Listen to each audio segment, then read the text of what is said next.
Here at the Canadian Club, we have always been a forum for public figures, thought leaders, and decision makers to share their ideas and inform the most relevant and compelling conversations of our time. We are dedicated to encouraging debate on the issues that matter to this city, this province, and this country. The Canadian Club is one of the most important podiums anywhere in the world that a Canadian can speak to, tell Canadians what it is that they think, develop those thoughts. And so I want to thank you for that very, very much. Please join me in thanking our esteemed panelists today. Through our programs and events, including our youth and young leaders programs, our diversity partnerships, our joint events, and our media and social media opportunities, we offer you access to dynamic political, social, and business figures from abroad and right here at home. The platform from which the eloquence of Canada has flowed all of that time, whether it be business, education, politics, sports, arts, and culture. If someone wants to say something to Canadians about this country and about the future of this country, this is the venue you choose.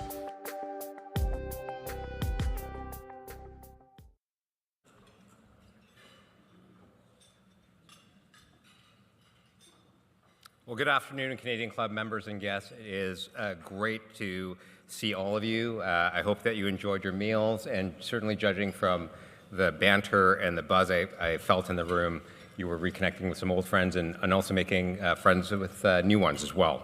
My name is Joseph Lowe, President of Canadian Club Toronto, and I am honored to be your host today. A special welcome to those of you who are joining us online, thanks to the AV services of our partners at livemeeting.ca and Van Valkenburg Communications. Our club has benefited from the season-long sponsorship of Canadian Bankers Association and Canada's Forest Trust, an ESG company planting smart forests. These relationships have allowed us to bring programming like today's to life while reducing the carbon footprint of our entire season of events. We are also most appreciative to the sponsorship of Air Canada, our official airline partner.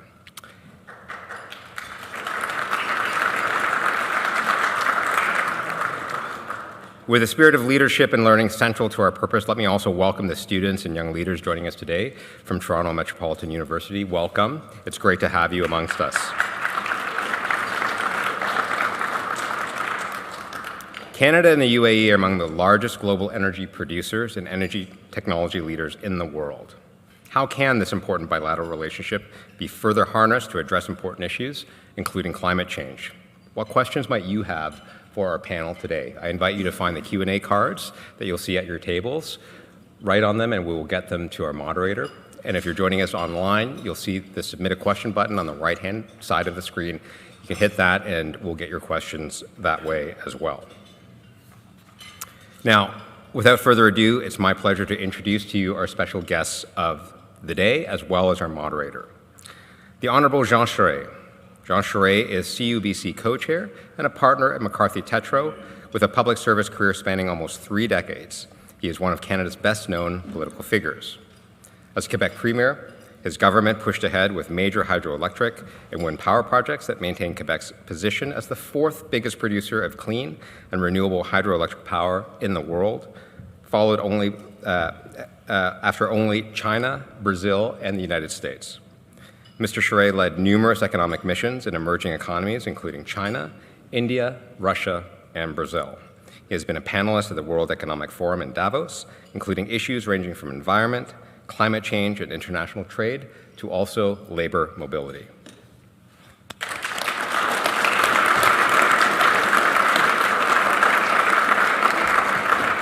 Mr. Musabbeh Al Kaabi.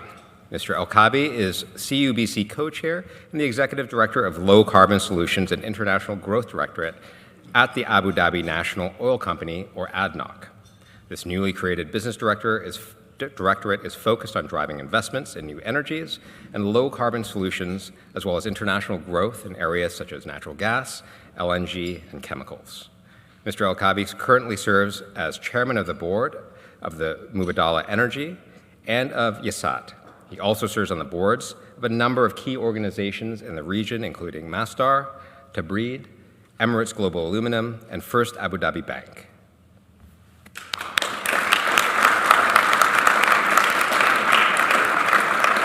And of course, moderating our afternoon discussion is Sonia Verma, who joined Global News in 2020 as editor-in-chief.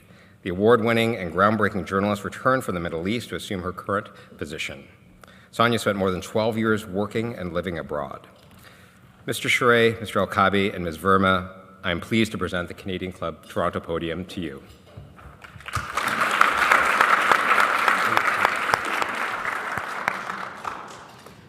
Well, thank you very much. It's so nice to see all of the faces in this room and some familiar faces as well. My former editor, John Stackhouse, is here from the Globe and Mail, so I think he's going to keep me honest in any case. I also wanted to thank our panelists so much for joining us. I think it's a wonderful topic to delve into, and I know that you've been having a lot of interesting discussions these past days. I lived in the UAE for 3 years, and actually my middle child was born there, so I do have a bit of a personal connection to the country. And when we moved back, I really, in all honesty, when I was doing the sort of school drop-offs and pickups, my kids would be like, "Why is everyone so poorly dressed?" Or when we'd fly, our sort of Air Canada, and they said, "Can't we go back to Etihad or Emirates, Mum and Dad? Like, so much nicer." And I think that they actually didn't realize that when you fill up your car with gas, you have to pump the gas yourself and pay real money for it. So all of that was a little bit of a wake-up call. So I wanted to, start by asking about, the topic that everyone's been circling around in some of your discussions this morning, which is the relationship itself and how it's, I'd say, really accelerated in recent years, I'd say. So what would you say is sort of behind the momentum? And I'll start with you, Mr. Charest. You asked me to call you Jean. I cannot. Yep. So Yes, my name is Jean. Okay, Jean. But maybe I'll start with you. What do you feel is behind the special momentum right now? Well, there's always circumstances, but the UAE leadership has been outstanding. I presume it always was, but I'm thinking of Fahad, who arrived as ambassador from Mubaddala. I was one of the first people to meet you at the time. I'd been he'd just finished puberty, and but we understood very rapidly on the Canadian side that him being designated to come to Canada was significant, because it was about trying to invest in the relationship in the long term, Musabbeh. And there's a whole series of events. The World Fair, we were not signed up to it. We took it upon us to make sure Canada would be part of it, and we're successful in convincing the government to do it. By the way, Julian Ovens, who's with us today, was with Minister Champagne at the time, was one of the key people to help make that happen. The issue of visas, you'll remember, Musabbeh, there was a visa requirement for Emiratis coming to Canada that was dropped. And for those of you, most of you are familiar with all of that, but put yourself in the shoes of Emiratis, how significant it is if you drop a visa requirement. It is extremely significant. And that was one of the things that we were successful at moving. The government moved on. The issue of flights, and now we've had, and Emirates Air are delighted with that. Flights out of Montreal, flights out of... And if there's any one thing in a relationship between two countries that can significantly change how that relationship will evolve, is just put in regular flights. And the absence of them that is alone. That is one of the very significant things that, and so we've had a good run, and the Emirates have been in a very good place with a growing influence in the Gulf, which is a very tough neighborhood. I mean, we're not under any illusions. This is a very complex, difficult neighborhood. But if there's any country I see in the Gulf that we see that is going to be the go-to country, if you want to expand trade, if you want a presence in the Gulf, the Emirates is it, and the rest is Musabbeh. Yeah, and it's interesting what you say about the flights. And we were chatting earlier and remarking that there are 40,000 Canadians currently that live in the UAE, which is a remarkable number, in fact. From your perspective, what do you think is behind sort of the increased commercial activity that we've observed. Thank you, first of all, for hosting me in this prestigious event. I am truly blessed and honored to be here today among friends. I see many familiar faces. I think when you look at the relationship, I recall 2018, early in 2018, you became the ambassador. I received a call from my boss at that time, and he said, you've been nominated as a co-chair of the Canada-UAE Business Council. At that time, I haven't visited Canada yet. I said, why me? There are a lot of people in... What did I do wrong? I don't regret it. When I reflect back now, it's been one of the most rewarding experiences for me. I managed to see significant improvement in the relationship between the two countries. I think that's anchored around probably key principles. When you look at what UAE is all about, we strongly believe in a progressive, dynamic future. A future where economic diversification is important, tolerance, values that many Canadians in this room strongly believe in, like tolerance, women empowerment. We became known in the Middle East that we promote these values very strongly. So now when it comes to the business side, I think it's a natural, progression. The UAE, by the way, is a heavy investor in Canada. I think easily north of $20 billion worth of investments, be it DB World, Taqa, Mubadala, and others. Sometimes we don't even count fund of funds or indirect fund investments. So a lot of traffic between in terms of investments between the two countries.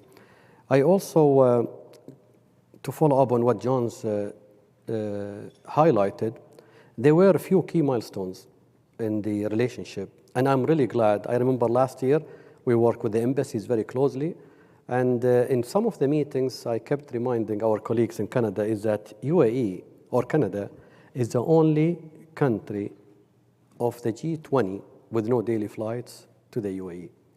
So thank God our efforts didn't go on waste, but the UAE government, working with the Canadian government through the embassies, we managed to get the landing rights. So I see a very clear correlation between more traffic between the two countries and trade. And we've seen it with other countries, by the way. Canada is not an exception. On top of that, 40,000 Canadians live happy in the UAE. So I've seen also just last year, Canada was #1 in terms of FDI, foreign direct investments in the UAE, with CDBQ, for example, investing $5 billion in DB Worlds. We've seen the likes of Brookfield almost investing $5 billion in the UAE. We've seen the likes of Ontario Teachers investing in infrastructure projects in the UAE. So we became known as an attractive environment for, investments in that part of the world.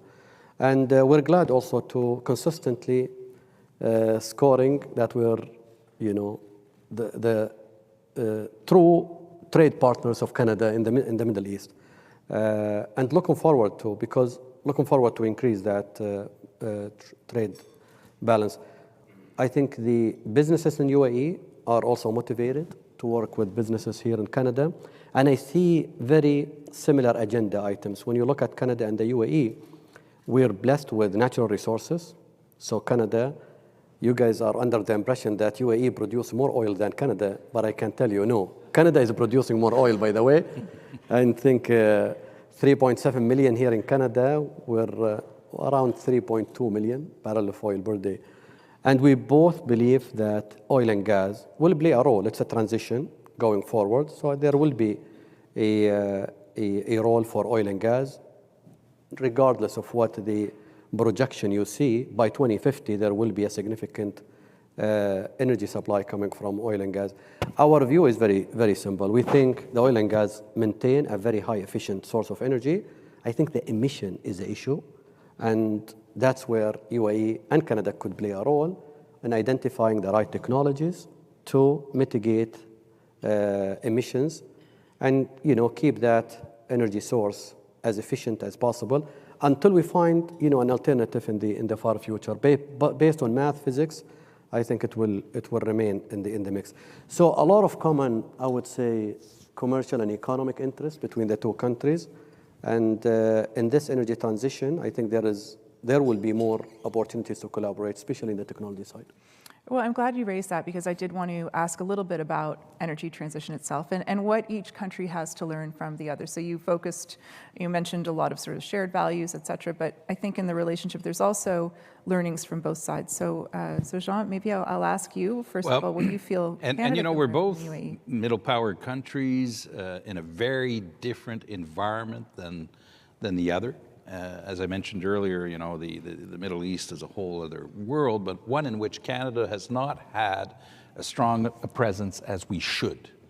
And, one of the, I think, weaknesses, and I don't say this in a partisan way, but Canada in its deployment of foreign policy has not been active in parts of the world where we should have been consistently present.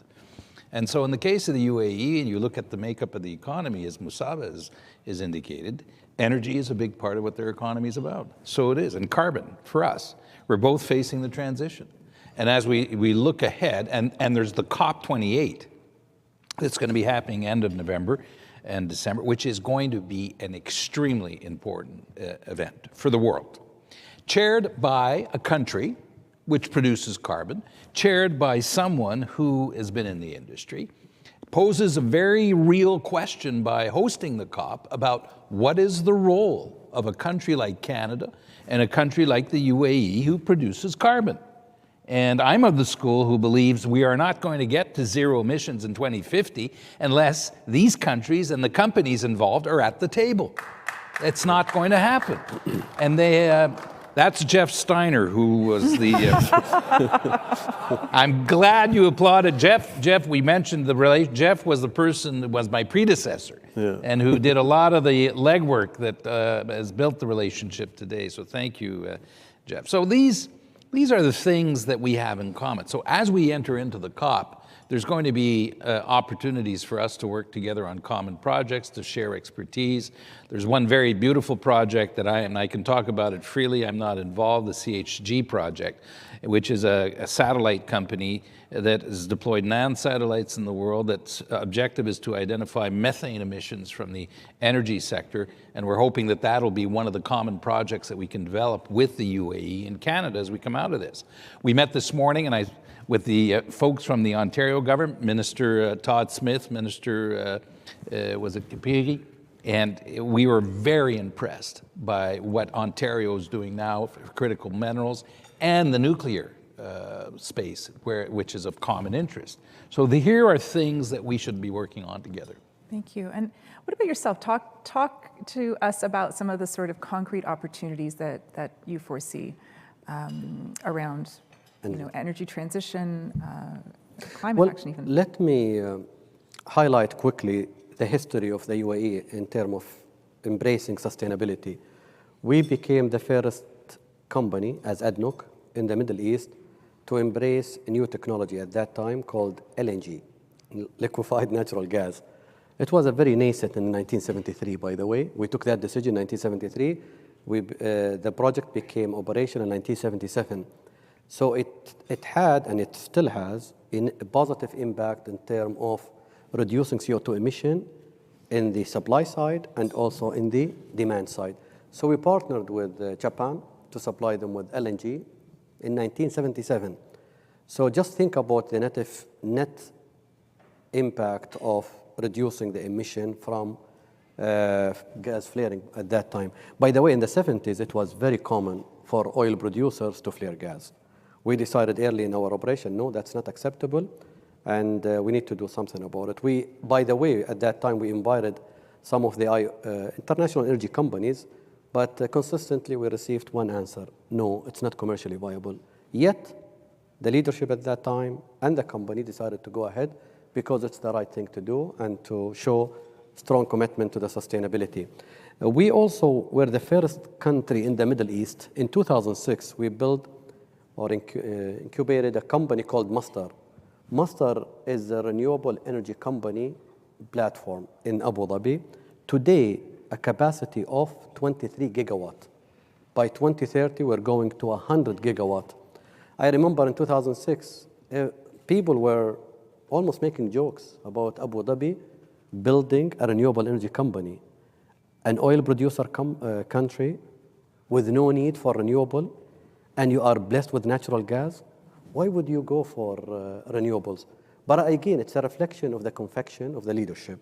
They believe that the future should include renewables, should include fossil fuels like natural gas, and should include all sources of energy in order to maintain, the supply of the energy to the growing, global population and the economies. We also embraced nuclear, and to go back to net zero by 2050. Yep. Honestly and frankly, potentially almost scientifically, we don't see a possibility to net zero by 2050 without embracing nuclear, without embracing carbon capture. So I think these emerging technologies, not emerging, but nuclear has been around for a long time. These technologies are very important to achieve that and potentially accelerate it. So when it comes to the energy transition, it's very well known that we're going to embrace, as a UAE, all sources of energy, all sources of technologies to enable us to decarbonize our operation. We also were the first country in the Middle East to build a carbon capture facility in the region. We have a steel industry. We capture 800,000 tons per annum of CO2, and we inject it in the ground. And that's probably the only steel facility globally with carbon capture facility. We have a plan to expand our carbon capture to around 5, potentially 8 million tons by 2030. And we are also focusing on nature-based solutions. So nature-based solutions, we're planting 100 million mangrove trees in the UAE. In a time of in a 25 years time, I think they have the capability to sink 30 million tons of CO2. So we're embracing the energy transition. We're walking the talk. We are demonstrating leadership in the region. And I am really excited also to see Canada's approach is pragmatic like the UAE. I know that there are carbon capture projects in Saskatchewan. Yep. There are carbon capture projects in Alberta. And that's future-proofing your traditional business. So I think there is a lot of technologies we can probably exchange notes and potentially build a business. Last but not least, we recently hosted the first climate tech forum in Abu Dhabi. It was unbelievable how many startup companies, technology companies showed up. And it is so important agenda that you see even nuclear fusion startup companies coming and showing their case. They believe in a future where nuclear fusion, for example, will play a role. So in a nutshell, I think our approach is very simple: pragmatic, inclusive, all sources of energy will be required, and net zero is a challenge, but possible, but it will require a further collaboration. And it will be accelerated by partnerships at G2G, like Canada and UAE, but also B2B, business to business. So I remain very confident when it comes to technology and the ability for us as humans to address a climate agenda and achieve an acceptable outcome 2050 or potentially earlier. I've been in the industry, by the way, for 25 years. If there is one thing that never let me down, is the technology. So I remain very optimistic. And one example is the COVID. Look at the COVID. It was almost a global threat. Of course, it was a global threat. We came together in a matter of 1 year. We developed the right vaccine. Yeah. So I don't see climate issue is an exception. Let's not underestimate how powerful we as humans when we come together and when we address the agenda and the challenge together. I remain optimistic, and I hope you equally share that feeling with me. Can I just rapidly about Masdar, which is the company founded by ADNOC? By Mubadala.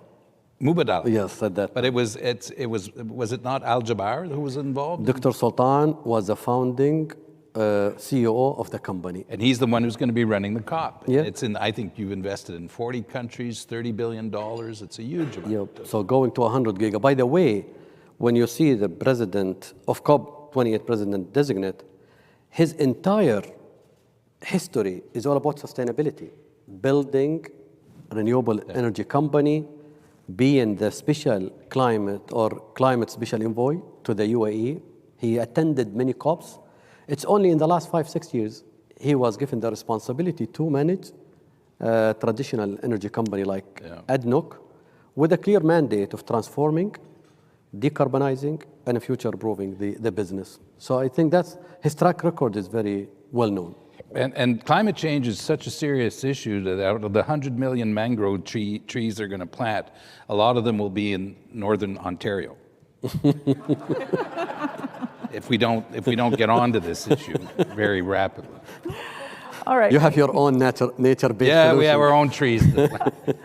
I do remember being there, actually, I think when Masdar launched for 2007 or 8, quite a while ago, but I remember this, when it started.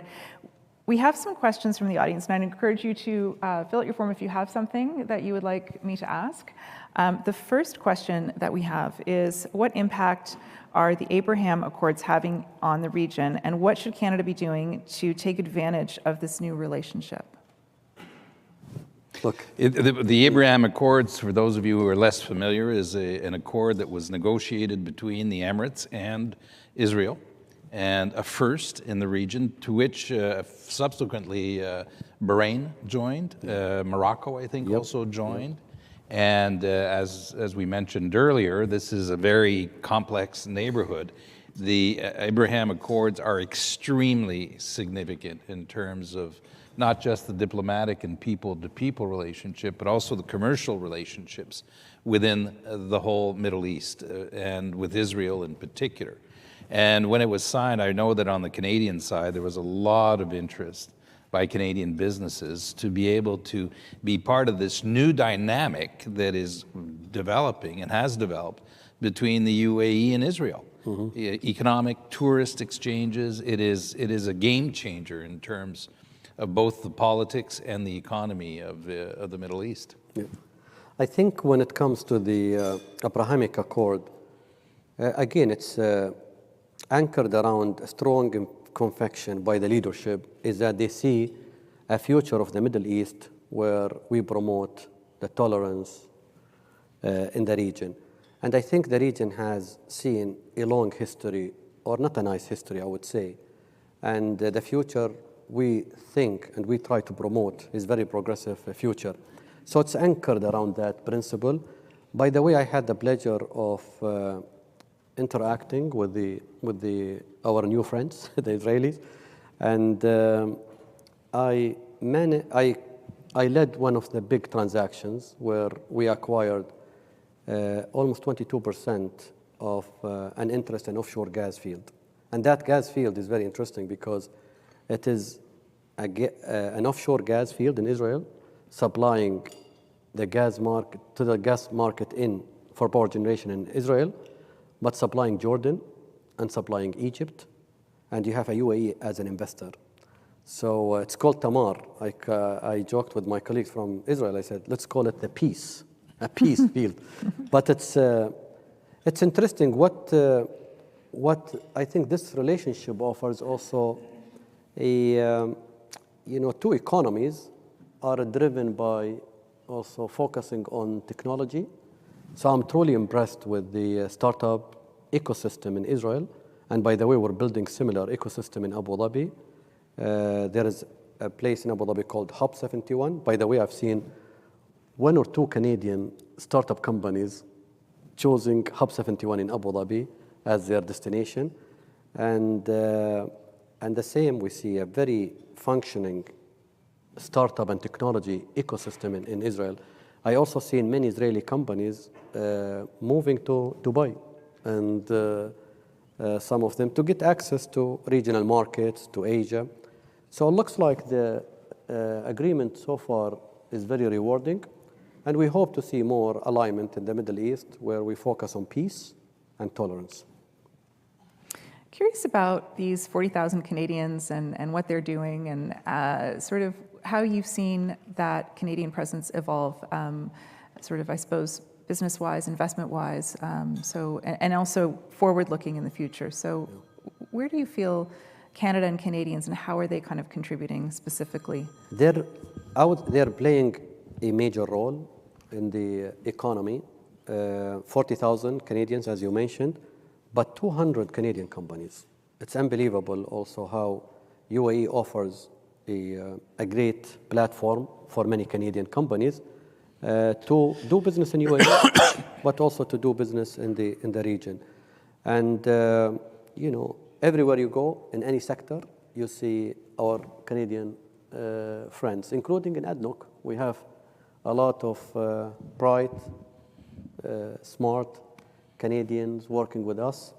And I think because, as I mentioned earlier, technology and energy transition is going to be big themes. So two countries are focusing on these two mega trends, and I'm sure that there will be more and more interaction and more, I would say, exchange and investments from both sides on these two. And but overall, they live happy in the UAE, and we're glad to have them as our colleagues and our friends. And I think based on the trajectory and the growth, I see more opportunities to come. And the UAE is a hub. Dubai is a hub. You know, it's a hub for travel, obviously, with whether you're going to India or Africa, or so. Obviously, you're going to see a lot of Canadians, and who are going to be going there because it's what we do. Right, I see John Stackhouse, who's here. You mentioned him earlier. Wrote a fantastic book about expats. My daughter recommended the book to me. She said, "Do you know this guy Stackhouse?" I said, "No, I don't know him at all. I don't." She lives abroad, but this is the country that is going to be, and that's your ambition. I mean, they've said we want to be the hub. So Canadians of all walks of life bring their expertise, their talent, and so it's very heartwarming when you go to the UAE to meet, and you can go to Tim Hortons in the UAE. You can probably see other areas, by the way, in which we have a very active relationship is agri-food. Yeah. With the and for the whole area, that is a major opportunity for Canada. Canada's brand in agri-food is anything to do with financials, whether it's banks or funds. Ever since the Great Recession of 08-09, where Canada came out of it in very good shape, we were the country in the world that shined because our banks did not go under. We didn't have to finance them. We didn't have to. And then it sort of happened by happenstance. But one of the branding of Canada in the world today is our pension funds, whether it's CPPIB, OMERS, teachers, PSP, Caisse de dépôt et placement. And Brookfield, by the way, the first time I went to the UAE, people kept pointing to this building built by Brookfield. Yeah. So those are the areas in which Canada stands out, where we have a branding, we have a reputation that we can leverage by our presence in that area. And our friends in the UAE ask nothing better than to be our partner in investing in the whole region.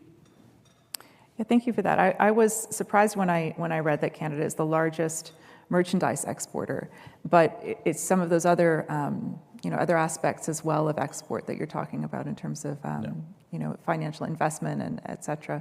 Are there any other questions from the audience before we? Yeah. Mustafa.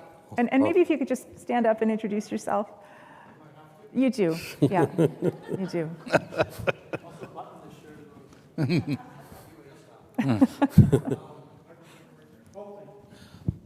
So, Mustafa Shaheen, I'm currently with Edmonton Global.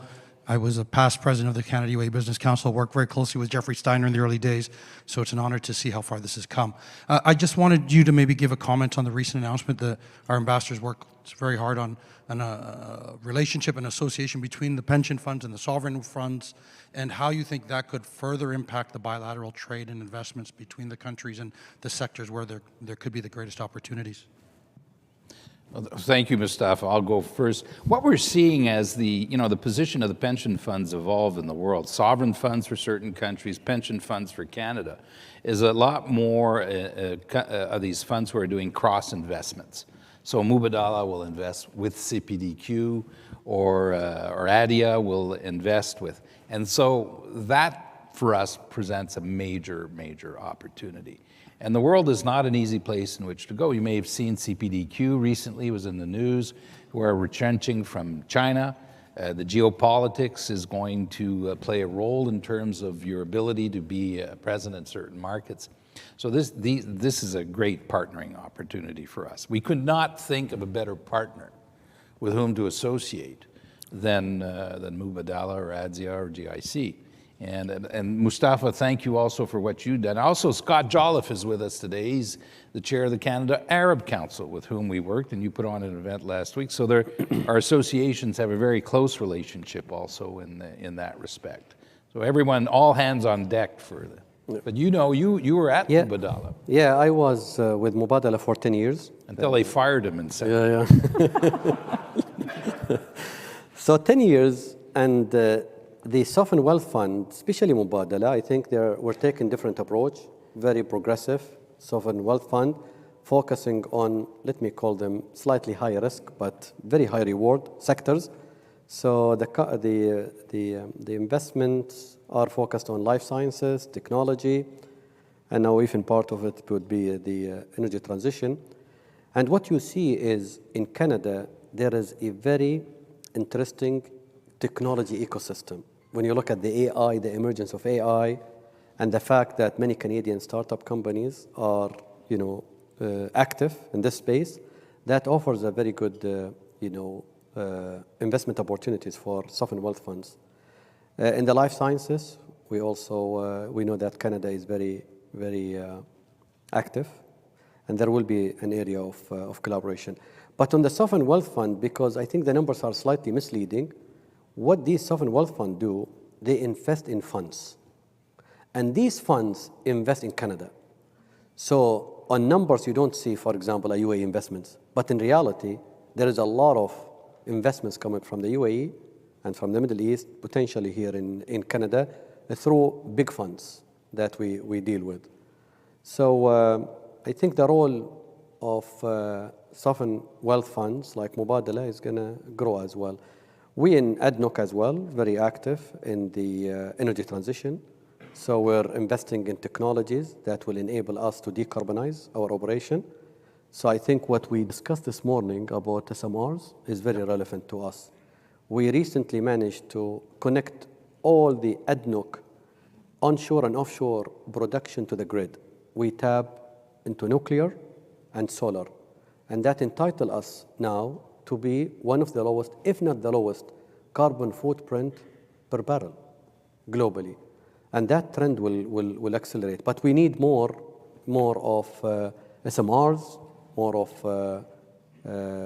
solar energy. So yeah, I think the potential is huge, and I think I will see more and more growth going forward. Thank you so much. I think we have time for one more question, if there is one. And if not, we may just move into sort of maybe some closing comments. Mr. Charest, would you like to, Jean, would you like to? Well, I want to focus on the COP28. Yeah. The COP28 is happening end of November, beginning of December. It is going to be a very, very important event for the world. And I think it's fair to say that the one in Egypt did not deliver on expectations, and the expectations are now high, because we are all committed. The UAE is committed to zero emissions, net zero emissions by 2050, as is Canada. But we're facing the same challenges on the transition. And as someone said earlier today, transition is not about just flicking a switch. It is going to be a lot of work, and for governments, a great challenge. And a lot of that transition is going to be, by the way, driven by industrial policy. The International Energy Agency put out a report last week. It was very interesting, saying how much investment last year was in renewables, huge amount of money. 30% of the world's energy is now renewables. But the point they made that was the most fascinating is that notwithstanding the increase in interest rates, notwithstanding increased costs in building, which are going up rapidly, and notwithstanding the geopolitics and supply chains, the industrial policy was overwhelming, was driving investments. In other words, it is so important, whether it's the States, Canada, Europe right now. So on energy, we're in the right place at the right time. The idea is to seize the opportunity. And for a country the size of Canada is to decide, who are we going to partner with? Who are we going to work with? Who is it that we can work with that will give us access to the world? Whether it's selling technology in parts of the world that may be less obvious for us. And I can't think of a better partner and a better friend than the UAE. Thank you.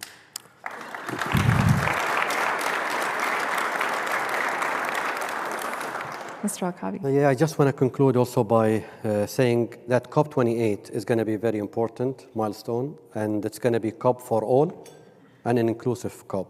And I think everyone around the table, as we highlighted earlier, should play a role. Every carbon atom counts. So carbon capture should be part of the solution. Nuclear should be part of the solution. Solar should be part of the solution, and wind should be part of the solution. So I think if we are serious about the climate agenda, I think we need to embrace every technology, every methodology that will enable us to accelerate. So that's, I think, the COP is going to focus on delivery versus deliberation. I mean, we've talked a lot about climate agenda. It's time to deliver. Thank you. Thank you very much. Bravo.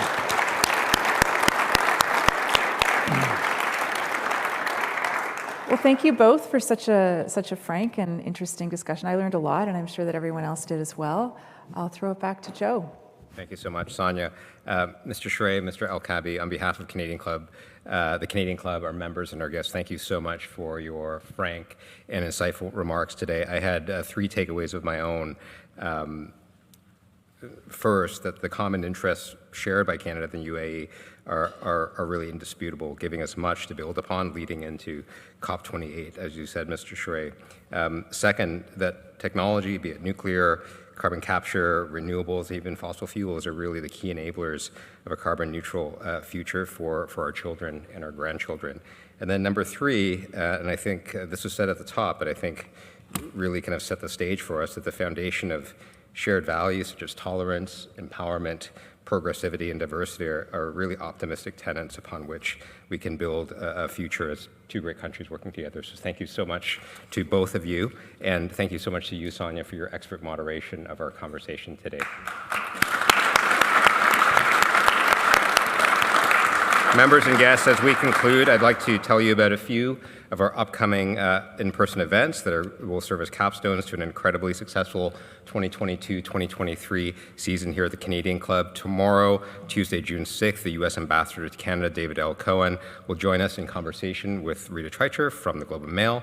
And on the evening of Wednesday, June 7th, we celebrate Pride Month in our annual Canadian Club Toronto Pride celebration as well. Please visit us online at canadianclub.org, where you'll find out more about these events as well as others, as well as ticket and membership options. Thank you very much, members and guests, for joining us today. I wish you a great afternoon and a great week.